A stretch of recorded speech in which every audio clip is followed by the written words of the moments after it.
Selanjutnya kita bahas mengenai hubungan momen gaya dan momen inersia. Untuk masuk lebih jauh mengenai dinamika rotasi, maka kalian coba ingat kembali besaran-besaran fisika di dalam gerak lurus dan di gerak melingkar waktu kelas 10 ya. Jadi ini ringkasan tabelnya. Besaran-besarannya berupa perpindahan, kecepatan, dan percepatan. Kemudian analogi di dalam gerak lurus untuk perpindahan dan juga gerak rotasi di sini memiliki besaran yang berbeda, simbolnya saja. Nah, gerak lurus ini biasanya kita menulisnya sebagai gerak linier atau gerak translasi. Nanti kita lebih banyak menggunakan kalimat translasi. Kemudian gerak rotasi ini biasa kita sebut sebagai gerak angular atau gerak sudut.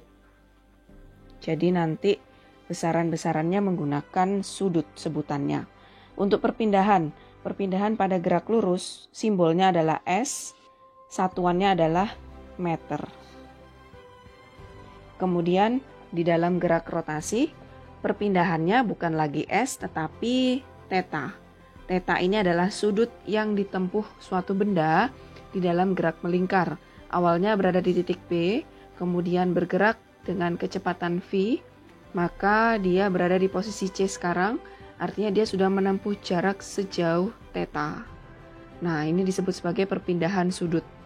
Jadi, hubungan keduanya theta sama dengan jarak tempuh S dibagi dengan R. R ini adalah jari-jari perputaran. Artinya dari posisi partikel sampai ke titik poros.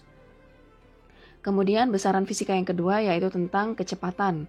Kecepatan di dalam gerak lurus satuannya adalah meter per second, di mana simbol kecepatan adalah V, sedangkan di dalam gerak rotasi simbol dari kecepatannya adalah omega dengan menyebutnya adalah kecepatan sudut. Sedangkan V di dalam gerak lurus adalah kecepatan linier. Satuannya di sini adalah radian per second. Dengan hubungan antara gerak lurus dengan gerak rotasi untuk menentukan omega atau kecepatan sudut adalah kecepatan linier dibagi dengan jari-jari perputarannya. Kemudian untuk menentukan besaran yang ketiga adalah percepatan. Di dalam gerak lurus, simbol percepatan itu adalah A dengan satuan meter per second kuadrat. Sedangkan di dalam gerak rotasi atau gerakan sudut, maka percepatannya kita sebut sebagai alfa atau nama lainnya adalah percepatan sudut dengan satuan radian per second kuadrat. Untuk hubungan antara gerak lurus dengan gerak rotasinya, nilai alfa adalah A per R. A ini adalah gerak liniernya dibagi dengan jari-jari perputaran. Berikutnya yang menyebabkan terjadinya percepatan. Dulu waktu kelas 10 di materi dinamika gerak hukum Newton, maka percepatan itu timbul akibat adanya gaya-gaya yang bekerja. Gayanya adalah sigma F. Sedangkan di gerak rotasi, benda-benda itu bisa mengalami gerakan memutar akibat adanya momen gaya atau sigma torsi. Beda ya, torsi ini yang menyebabkan benda bergerak berputar, sedangkan sigma F di sini adalah benda yang menyebabkan benda bergerak lurus atau bergerak translasi, bergeser saja tanpa berputar. Nah, hubungan antara keduanya, maka muncullah rumusan torsi sama dengan RF sin theta atau biasanya kita nulisnya FL sin theta. Sedangkan besaran yang terkandung di dalam gerak lurus untuk kategori massa benda, satuannya adalah kilogram.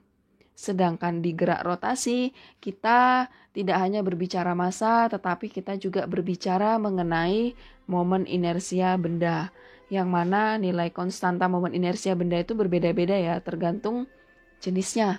Ada yang bola pejal, silinder pejal, bola berongga, silinder berongga. Nah, itu tergantung konstanta inersianya. Apakah dia setengah mr kuadrat, 2/5 mr kuadrat. Dari sini kita review kembali mengenai analogi antara gerak lurus dengan gerak melingkar.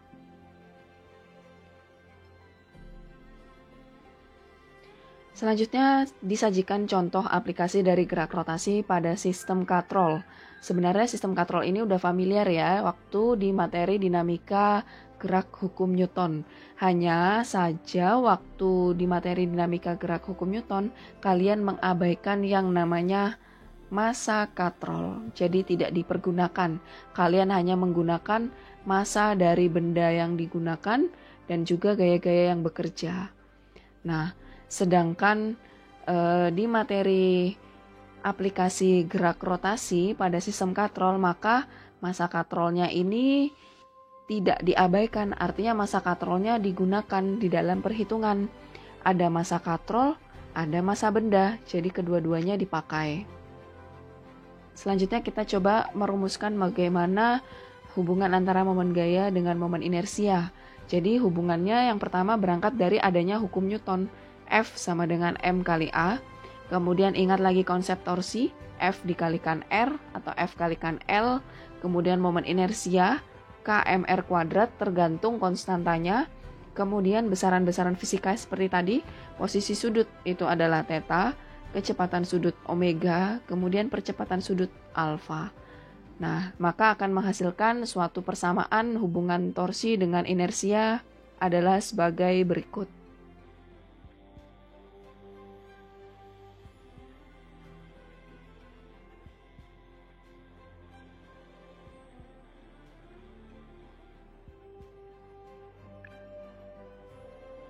Oke, konsep yang pertama yang perlu kalian pegang yaitu kita berangkat dari yang namanya hukum 2 Newton,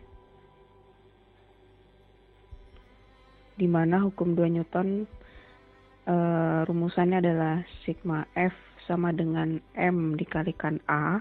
Jadi kita gunakan persamaan ini dan juga dipadukan dengan konsep momen gaya atau torsi.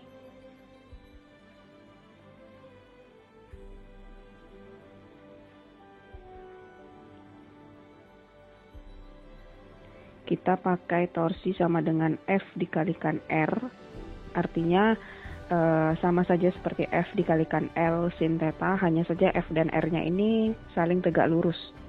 Kemudian di sini ada konteks gaya. Nah, gaya yang ada di hukum 2 Newton kita substitusikan ke dalam gaya yang ada di dalam rumusan torsi. Maka kita substitusi, kita ganti sebagai F sama dengan M kali A. Maka MA dikalikan R. Kemudian A di dalam torsi ini, A ini adalah percepatan linier. Maka kalau kita analogikan dengan gerak rotasi, maka percepatan linier ini bernilai A sama dengan alfa dikalikan R. Maka kita ganti, kita substitusi kembali nilai torsinya M dikalikan alfa R dikali R. Nah, maka kita di sini punya double R dan ada massa. Kalau kita kelompokkan MRR, maka akan menghasilkan persamaan dari momen inersia, yang mana hasil perumusan torsinya akan menjadi inersia dikalikan alfa.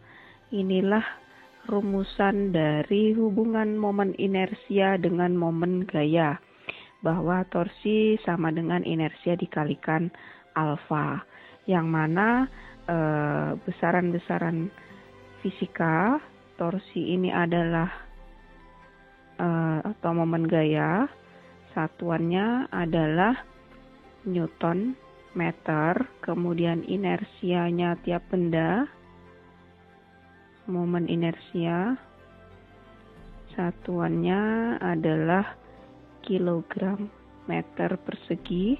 Untuk momen inersia setiap benda berbeda-beda. Kemudian alfa itu adalah percepatan sudut, satuannya adalah radian per second kuadrat. Nah, biasanya untuk torsi yang terdiri dari beberapa banyak torsi atau banyak gaya, kita juga menuliskannya adalah sigma torsi sama dengan inersia dikalikan alfa. Jadi, mau sigma torsi ataupun torsi sama dengan inersia dikalikan alfa ini sama saja. Nah, ini harus wajib diingat-ingat untuk hubungan antara torsi dengan momen inersia. Oke, kita bahas contoh soal yang pertama. Sebuah roda pejal homogen dililitkan sebuah tali pada tepi roda seperti gambar berikut. Ujung tali ditarik dengan gaya F sebesar 12 Newton. Jika massa roda 5 kg dan jari-jarinya adalah 10 cm, maka tentukan momen gaya, tentukan juga percepatan sudut, dan yang ketiga adalah percepatan liniernya. Maka kita tulis dulu apa saja yang diketahui.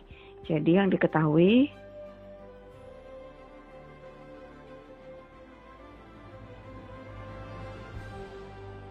F sebesar 12 Newton, kemudian R atau jari-jari dari roda 10 cm, itu adalah 0,1 meter, kemudian massa katrol atau massa rodanya 5 kg, dan yang ditanyakan adalah momen gaya atau torsi, percepatan sudut alfa, percepatan linier A. Nah, dari sini kita jawab dulu. Yang pertama, kita tentukan momen gaya.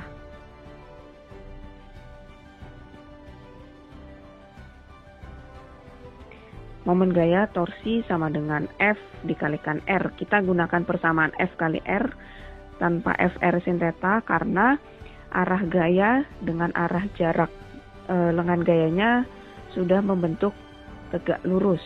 Jadi posisinya antara F dan R sudah tegak lurus. F-nya ke bawah ditarik, sedangkan R-nya jarak dari poros ke lengan gaya sudah membentuk sudut siku-siku. Maka tinggal kita masukkan angkanya. F-nya adalah 12, jari-jarinya 0,1. Maka hasilnya adalah 1,2 Newton meter. Soal yang kedua, kita ingin menentukan percepatan sudut. Maka kalau kita ingin mencari percepatan sudut, kita hubungkan antara torsi dengan momen inersia. Bahwa torsi inersia dikali alfa. Nah, alfa inilah yang akan kita cari. Maka nilai torsi sudah kita peroleh, atau kalau misalkan kalian tidak menghitung dari nilai torsi juga bisa. Jadi ditulis ulang Fr sama dengan inersianya bola pejal untuk semua jenis katrol itu sama. Inersianya adalah setengah mr kuadrat. Berarti setengah mr kuadrat dikalikan alfa. Ada yang bisa kita coret di sini, yaitu jaraknya. Maka R-nya sisa 1. Sekarang tinggal kita perbaiki perumusannya. 2 pindah ke kiri jadi dikali 2F. M-nya pindah ke bawah, R sama dengan alfa. Tinggal kita masukkan angkanya saja. Berarti 2, F-nya adalah 12 dibagi masanya. Ini hati-hati ya, ini adalah massa katrol, bukan massa benda. Massa katrolnya 5, R-nya tadi 0,1. Maka hasilnya 4 kali 12 per 10 kali 0,1 alfa. Jadi hasilnya adalah 48 radian per second kuadrat. Ini untuk nilai alfa.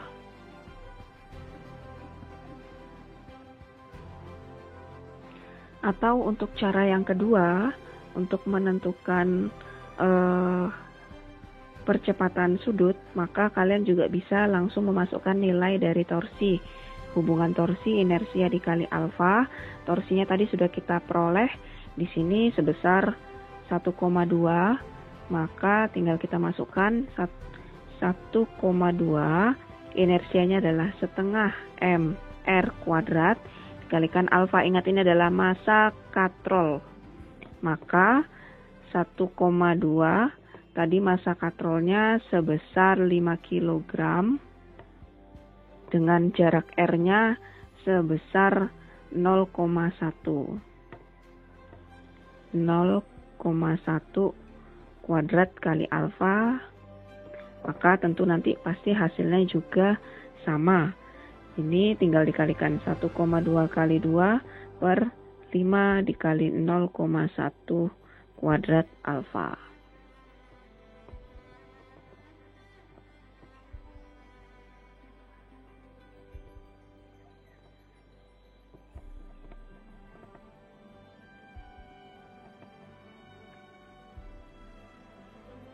Oke, selanjutnya kita akan bahas soal yang nomor 3.